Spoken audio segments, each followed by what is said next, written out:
আমাকে ধানের শীষের আমরা অন্য করে জান্নাতও দিতারুম না। আরো বাটপারে কয় দাড়ি বেলায় ভোট দিয়া, আরে যদি জান্নাতে না দিয়ে যদি জাহান্নামেও যায় সেখানে শান্তি শান্তি আর শান্তি। আবার কয় দাড়ি বেলায় ভোট দিলে তাকে দুনিয়ার মায়া বিয়া করার লাগবে না, তারা জান্নাতের মায়া বিয়া করব। আরো বাটপারে কয় প্রত্যেক পুরুষের দুটা করে বিয়া করতে পারবো। এটা আমরা ক্ষমতা গেলে প্রত্যেক পুরুষের দুটা করে বিয়া করাম। আমরা একটা বিয়া করি আমাদের শান্তি নাই। আর জামাত ক্ষমতা গেলে যদি দুইটা করে বিয়া করার হেরা আইন করে দিতে আছে। আমরা বুঝেন যদি দুইটা করে বিয়া এই জামাত আলারা যদি দেয়, আমরাই বুঝেন আপনাদের আমাদের কি অবস্থা হবে। তারা ধ্বংস করে দিবে। এই জামাতের কোন মহিলারা এই 7 নম্বর ওয়ার্ডে যদি কোনো মহিলারা ওখানে বাইন্দা রাখবেন, এগো কথা বিশ্বাস করলে ইমান হারা হয়ে যাবেন গিয়া। আপনারা সামান্যটা ভোটের জন্য আপনারা কেউর কাছে ইমান বিক্রি করবেন না। মুসলমানের থেকে এগো কথা বিশ্বাস করলে একবারে খারিজ হয়ে যাবেন গিয়া। সাবধান। কাইল এক বাটপারে কি কা হনেন কয় আমরা বাংলাদেশের তো নেই কয়েকজন মিলে হুজুরবাগ সাল্লাল্লাহু আলাইহি সাল্লামের দ্বারে গেছি। যাইয়া হুজুরবাগ সাল্লাল্লাহু আলাইহি সাল্লামের কইলাম যে ইয়া রাসূলুল্লাহ আমাকে তো বাংলাদেশে ভোট হয়, এবার আমরা ভোট কেমনে দিম?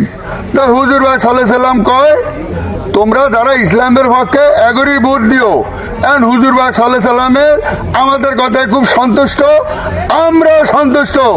তাহলে বোঝেন এই বাটপার কিভাবে হুজুরবাগ সাল্লাল্লাহু আলাইহি সাল্লামের দেখা করছে, কথা কইছে। আবার আরো বাটপারে হিন্দু করে কয় আমরা এতে গেছি, কি কয় হিন্দু গো স্বর্গে গেছি। স্বর্গে যাইয়া স্বর্গে যে দেবতারা থাকে এই দেবতাকে লাগে আমরা কথা কইছি। দেবতাকে লাগে কথা কয়ে আইছি হিন্দু করে কেমনে স্বর্গে ভাড়ান যায়। আমি জামাতের এক বড় হুজুরের কইলাম যে হুজুর আপনারা যে বেস্ত দিবেন কন, এই যে একটা কথা আপনারা কন এটা কোন হিসাবে কন? যারা হাজার হাজার বছর আগে মারা গেল, কোটি কোটি মানুষ মারা গেল, এরা তো দাড়ি বেলায় ভোট দিতে নাই। তাহলে এগো কি অবস্থা? কয় দূর আপনি বোঝেন না, এটা হলো নির্বাচনের কৌশল। তো এই নির্বাচনের কৌশলের জন্য কেউ ইমান হারা হবেন না। তো এই বছরও যে এরা দাড়ি বেলায় ভোট না দিতারে, তাহলে এরা কি জান্নাতে যাইবে না হুজুর? কয় এটা তো আপনি বোঝেন না, আমি এইটা ওইটার মতই কইলাম।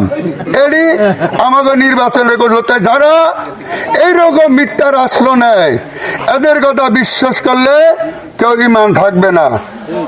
সর্বোপরি এইবার আইন আমাকে হাফিজ ইব্রাহিমের কিছু কেরামতির কথা আপনাকে বলা যায়। হাফিজ ভাই রে কইলাম যে হাফিজ ভাই আপনি তো কোন জায়গা থেকে প্রথম দিকে যান নাই, ভাবি একদিন গেছে আমাদের রাস্তা এত খারাপ। এখন যদি আমি ভোটের কথা কম উড়ান বেড়ে করুম, বিভিন্ন ভাষাতে আমার বিভিন্ন প্রশ্ন করবো, কি জবাব দিম? কয় তোর কি দরকার? 7 নম্বর ওয়ার্ড। আমি 7 নম্বর ওয়ার্ড হলো কুঞ্জরাড়ের উপশহর। এখন আমরা কি জবাব দিম? কয় দরকার কি? আমি দরকার আগে হইলো রাস্তা। কয় কোনটা কোনটা? কয় যা রাস্তা হয়ে দেব। কোনটা কোনটা ক?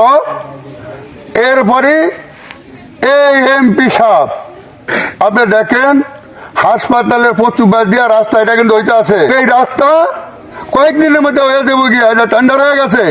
তাহলে আপনারা বোঝেন আমাকে কেমন করে এমপি, এখনো এমপি হয় নাই, এখনই সে রাস্তার কাম শুরু করে দিছে।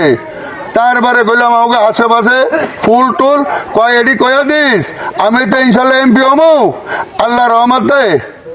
কোন ফুল কাঠ কিচ্ছু বাকি থাকবে না, তুই কয়া দে এটি হয়ে যাবে ইনশাল্লাহ।